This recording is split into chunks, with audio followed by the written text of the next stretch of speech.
शिशु जन्म लेता है तो उसके भविष्य के संदर्भ में क्या सोचते हैं? बाबू बड़ होके सरकारी नौकरी करिए। हमको ये नहीं समझ में आता है कि मैया आप राजे को जन्म दी है कि नौकर को जन्म दी है। सारी व्यवस्था, कितने लोग फांसी लगा लेते कि हमारी सरकारी नौकरी ना लगन।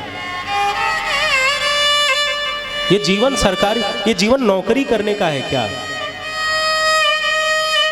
विद्वत्ता अपने अंदर हो, सामर्थ्य। सूर्य किसी से कहने नहीं जाता है कि मैं तेजस्वी हूं। सूर्य किसी को नहीं कहता है कि मैं इतने बजे निकलने वाला हूं, इतने बजे डूबने वाला हूं। सूर्य किसी को ये नहीं कहता है कि हमारी किरणों में तपन है। सूर्य किसी को ये नहीं कहता है कि मैं आग का गोला हूं। सूर्य में सामर्थ्य है, वो जब निकलता है तो उल्लू छुप जाते हैं और बाकी सब उठ जाते हैं। क्यों? कि सूर्य निकला है। सूर्य जब अस्ताचल को जाते हैं तो सब सो जाते हैं, अंधेरा छा जाता है। क्यों? कि सूर्य में सामर्थ्य है। ठंड में लोग सूर्य की किरणों को खोजते हैं, तपन को खोजते हैं, क्योंकि प्रकृति ठंडी है और सूर्य की किरण में तपन है। ये परिभाषित नहीं करना है, यहाँ विश्लेषण की आवश्यकता नहीं है। यहाँ सामर्थ्य है, यहाँ पौरुष है, वो स्वतः सिद्ध है। इसलिए हमारी युवा पीढ़ी में पौरुष और सामर्थ्य की आवश्यकता है। पौरुष और सामर्थ्य होगा तो सरकारी नौकरी की बात छोड़िए, हम अपनी सरकार बनाएंगे। आप 99% लोगों को सोचिए, क्या सोचते हैं? फार्म भरले बनी हो नौकरी में, हो जाए तो अपन माई बाबूजी के बड़ा खुश कर देते हैं। वो ये सामर्थ्य विकसित नहीं करते हैं कि सरकार हमसे आके कहे कि भैया आप आइए तो हमारे सौभाग्य होंगे। ये सामर्थ्य कब विकसित होगा? ये वही भारत है जो विश्व गुरु था,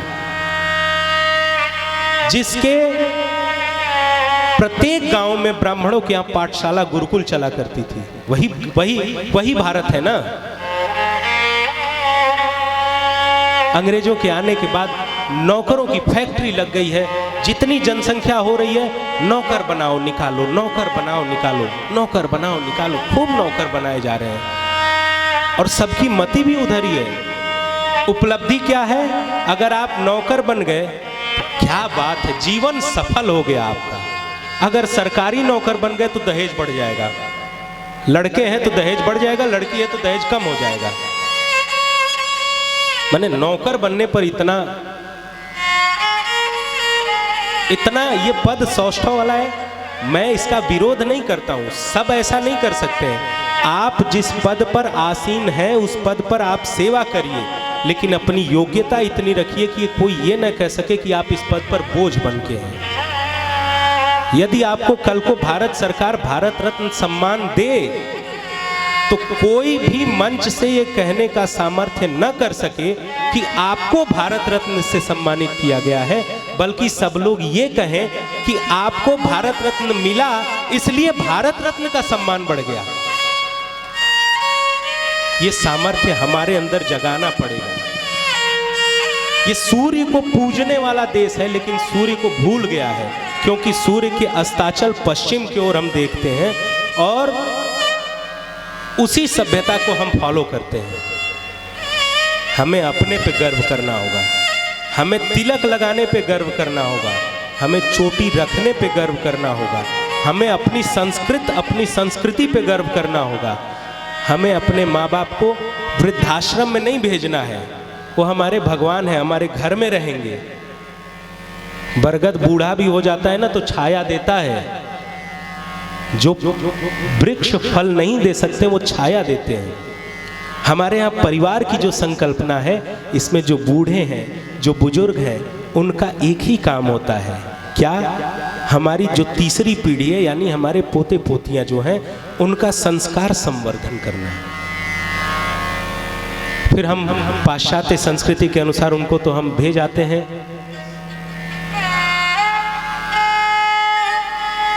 और फिर हम जो संस्कार देते हैं तो वो जब बच्चा बड़ा होता है तो फिर हमको भी ले जाके वहीं पहुंचाएगा। इसलिए कुल मिला के हम यही कहेंगे कि आप कीजिए, सरकारी नौकरी कीजिए, प्राइवेट नौकरी कीजिए, रोजी रोटी आवश्यक है, बिना पेट भरे कुछ नहीं होता है, लेकिन अपना सामर्थ्य ऐसा इकट्ठा करिए कि आपको किसी के पीछे पीछे न घूमना पड़े, दुनिया आपके पीछे पीछे घूमे कि आप हमारे साथ खड़े हो जाइए, मेरा सम्मान बढ़ जाएगा। एक इस छोटे से आज के मंत्र के साथ हम कथा को आगे लेके चलते हैं। बाबा भोलेनाथ बताते हैं कि भगवान श्री राम का जन्म क्यों होता है कि जब जब धर्म की हानि होती है, जब असुर बढ़ते हैं, जब विप्र धेनु यानी गाय का सीदन किया जाता है, जब देवताओं को न मानने वाले और उनकी हानि करने वाले बढ़ते हैं, जब पृथ्वी का शोषण करने वाले बढ़ते हैं, तब भगवान का जन्म होता है, क्षमा कीजिए अवतार होता है, प्रकट होते हैं भगवान। और भगवान के जन्म के कारण क्या है? तो उसके अनेक कारण हैं। भगवान भोलेनाथ 5 मुख्य कारण बताते हैं। इनमें से एक कारण है, मैया को बताते हैं कि नारद जी के श्राप से भगवान एक बार आए। नारद जी ने भगवान को श्राप दे दिया। अब माता जी ने शेष 4 कारणों को सुन लिया, लेकिन इस 5वें कारण को माँ ने रोका, क्योंकि नारद जी पार्वती जी के गुरु हैं। गुरु के प्रति ऐसी श्रद्धा कि नारद जी का श्राप भगवान श्री विष्णु को, भगवान श्री हरि को, अरे नारद जी तो उनके भक्त हैं बाबा। अब देखिए यहाँ गुरु सत्ता के प्रति कैसा समर्पण है। माता जी क्या कहती हैं?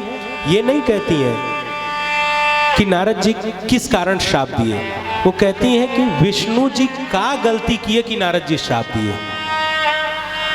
गुरु के प्रति ऐसा विश्वास, उनको पता है कि नारद जी ऐसे श्राप नहीं दे सकते, हो सकता है भगवान गलत किए हो।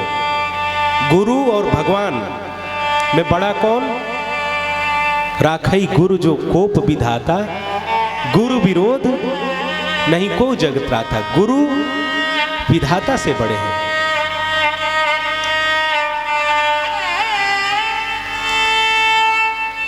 तब बाबा भोलेनाथ हंसे और हंस के कहे कि इस सृष्टि में माया के बस सब है, कोई ज्ञानी नहीं है और कोई मूर्ख भी नहीं है, सब माया के बस में है।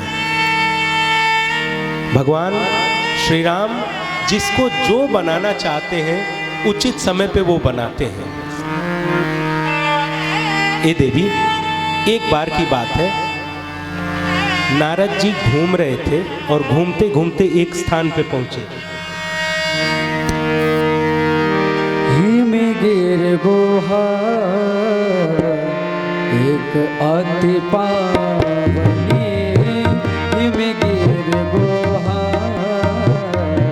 एक अति पावनी, वह समीप सुर सरी सुहावनी, वह समीप सुर सरी सुहावनी, निरखी सहेल सरी विपिन विभागा, निरखी सहेल सरी विपिन विभागा, भयमु रमापति पद अनुरागा, भयमु रमापति पद अनुरागा।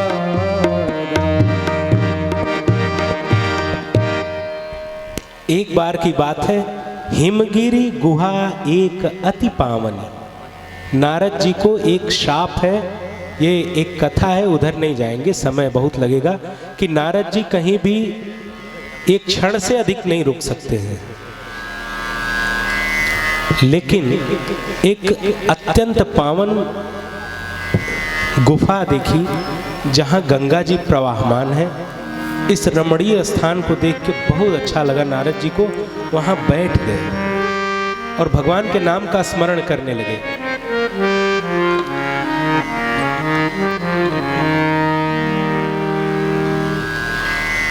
इस तरह से वो ऐसे समाधि में गए कि बहुत लंबे कालखंड तक चले गए।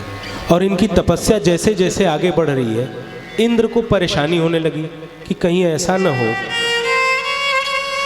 कि हमारा सिंहासन ये छीन ले।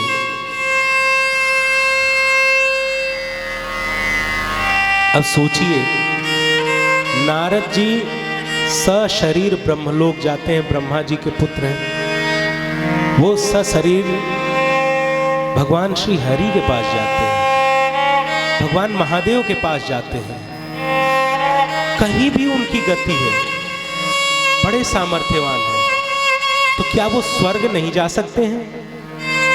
जो सन्यासी है उसका भोग से क्या लेना देना, उसको भोग क्या होगा? लेकिन इंद्र की खोपड़ी में आया ही नहीं। यहां गोस्वामी तुलसीदास जी एक सूत्र देते हैं, जे कामीनो लुप जग माही,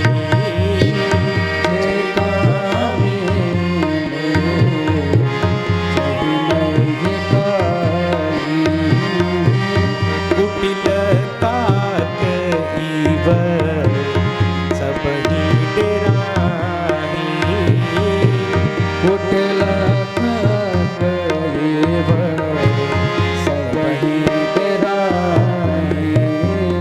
जो कामी है, जो लोलुप है, लालची है, इस जग में जो भी कामी और लोलुप है, वो कुटिल कौवे की तरह डरते रहते हैं कि कहीं हमारा भेद न खुल जाए। इंद्र भी हमेशा डरता है। इंद्र ने कामदेव जी को भेजा कि आप जाइए और ऋषिवर की तपस्या भंग करिए, क्योंकि हमारा सिंहासन खतरे में है। राजा ने अपने सेनापति को भेजा। कामदेव जी आए, बहुत तपस्या किए, बहुत श्रम किए नारद जी के आसपास, लेकिन काम कला कछु मुनि ही न व्यापी। उनकी कोई कला उनके ऊपर प्रभाव ही नहीं कर रही है। क्यों? क्योंकि वो जिसका भजन कर रहे हैं वो उनकी सुरक्षा कर रहे हैं। भगवान का भजन कर रहे हैं, भगवान नारद जी की सुरक्षा कर रहे हैं। और जिसकी सुरक्षा स्वयं भगवान करते हैं, उसकी सीमा कौन दबा सकता है साहेब? तुलसीदास जी स्वयं लिखते हैं, सीम की चाँप सकई कोई तासु, बड़ रखवार रमापति जासु। आप एसपी जी की सुरक्षा में इधर उधर नहीं कर सकते हैं, तो वो तो फिर भगवान जब स्वयं सुरक्षा करने उतर जाए तब कौन कर सकता है? इसीलिए एक भजन का एक पद है, बड़ा अच्छा है, मेरे साथ से रघुनाथ तो किस बात की चिंता, मेरे साथ से रघुनाथ तो किस बात की चिंता, शरण में रख दिया जब माथ तो किस बात की चिंता, शरण में रख दिया जब माथ तो किस बात की चिंता, हमारे साथ से रघुनाथ तो किस बात की चिंता, हमारे साथ से रघुनाथ तो किस बात की चिंता।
रघुनाथ तो किस बात की चिंता, हमारे साथ से रघुनाथ तो किस बात की चिंता।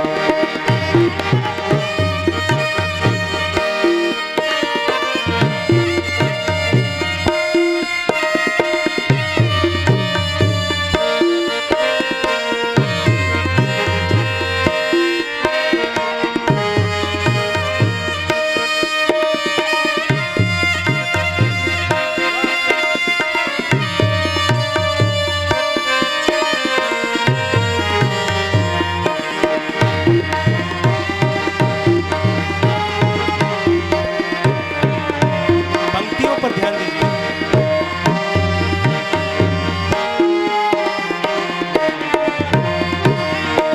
न खाने की न पीने की न मरने की न जीने की, न खाने की न पीने की न मरने की न जीने की, फिर से न खाने की न पीने की न मरने की न जीने की, न खाने की न पीने की न मरने की न जीने की, रहे हर सांस पर भगवान के प्रिय नाम की चिंता, रहे हर सांस पर भगवान के हर नाम की चिंता।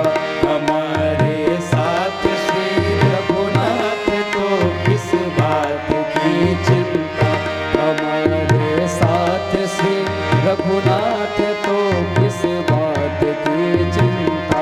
शरण में रख दिया जब माथ तो किस बात की चिंता, शरण में रख दिया जब माथ तो किस बात की चिंता, शरण में रख दिया जब माथ तो किस बात की चिंता। हमारे साथ श्री रघुनाथ तो किस बात की चिंता, हमारे साथ श्री रघुनाथ तो किस बात की चिंता, हमारे साथ श्री रघुनाथ तो किस बात की चिंता, हमारे साथ श्री रघुनाथ तो किस बात की चिंता। जब हमारे साथ स्वयं रघुनाथ हैं, कब होंगे? जब रहे हर सांस पर भगवान के प्रिय नाम की चिंता। प्रत्येक सांस पे पहले तो भूल जाता है, लेकिन जब याद आवे तो ध्यान रहे कि प्रत्येक सांस ले रहे हैं तो सीताराम हो, और प्रत्येक सांस जा रही है तो सीताराम हो। अगर आप सोचेंगे कि बुढ़ौती में करेंगे तो पता नहीं किस दिन सीताराम हो जाएगा, फिर सीताराम के लिए कुछ बचेगा ही नहीं। अभी आया था ना 1.5 साल का लगभग कालखंड कोरोना का, कितने लोग बुढ़ौती देखे ही नहीं, जवानीए में चले गए। वो बुढ़ौती का इंतजार करते तो सीताराम कब करते?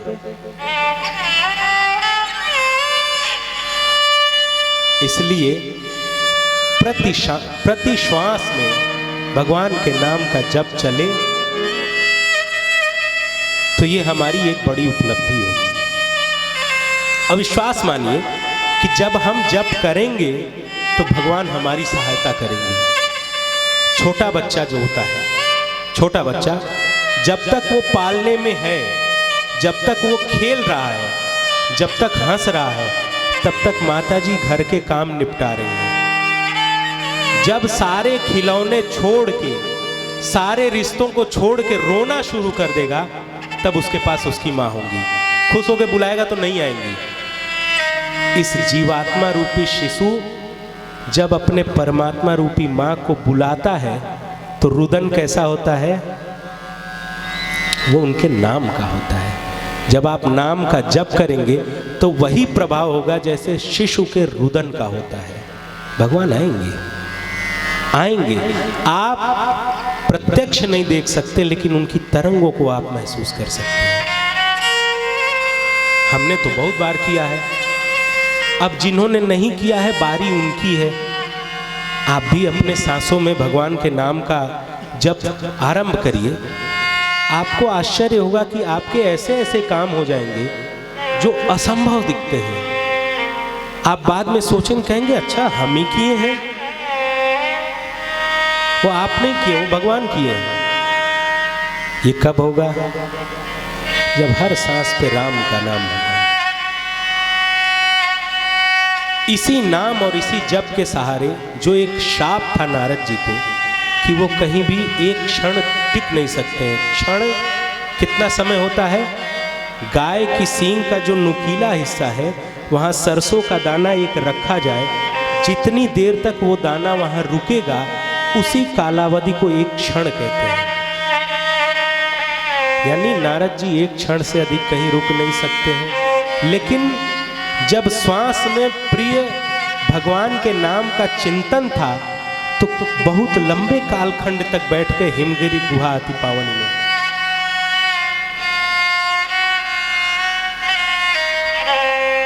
अब इस चरित्र में भी सावधानी है। भगवान का नाम जप करने के बाद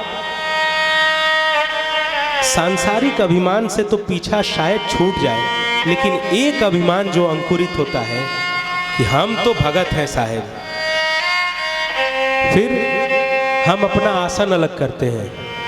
हट, किनारे हटो, नहाए नहीं हो, हमसे अलग रहो। क्यों? हम भगत हैं, नाम जप करते हैं। वो क्यों होता है?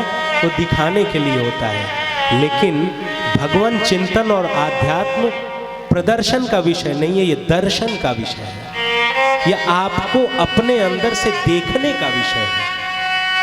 प्रदर्शन के लिए और तमाम क्रियाकलाप है। यहाँ नारद जी को अभिमान आ गया। कामदेव आए, अपनी सारी कलाओं को उनके आसपास बिछाए, लेकिन जब नारद जी पर उसका प्रभाव नहीं पड़ा, तो नारद जी के चरणों में कामदेव ने अपना शीश रख दिया।